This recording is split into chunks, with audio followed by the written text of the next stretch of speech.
Ay, naku. Ano ba naman tong araw na to? Napakainit. Kakapagod. Mosh, Oh,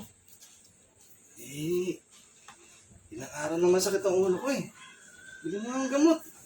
ay naku, huwag ka na maggamot. May kakilala ko. Ito, yan, bimpo na Anong to. gagawin dyan? Lalagay mo lang sa ulo. Tapos? Tapos, bubuhol mo. Tapos, Oh. tsaka mo mahigpit na mahigpit. Matatanggal sakit ang ulo ko dyan. Oo.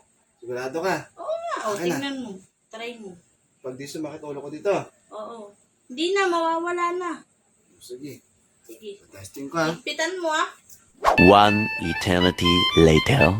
Mosh, Oo. ano ba ang pinagawa mo sa akin? Bakit? Diba, sabi mo ko, masakit ang ulo ko. Oo nga. O, sabi mo, talian ko ng bimpo. Oo, yun yung ginawa ng kakakilala ko O, eh. tinan mo. O, tinanay ko. Diba, sabi ko masakit ang ulo ko.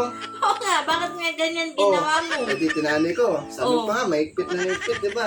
Oo. Eh, dinikpitan ko. Oo. Eh, ano nangyari? Eh, bakit ganyan? Sabi ko ulo mo eh. Sabi ko, puro ka talaga kalokohan. Ay, mali pala ako. Sorry.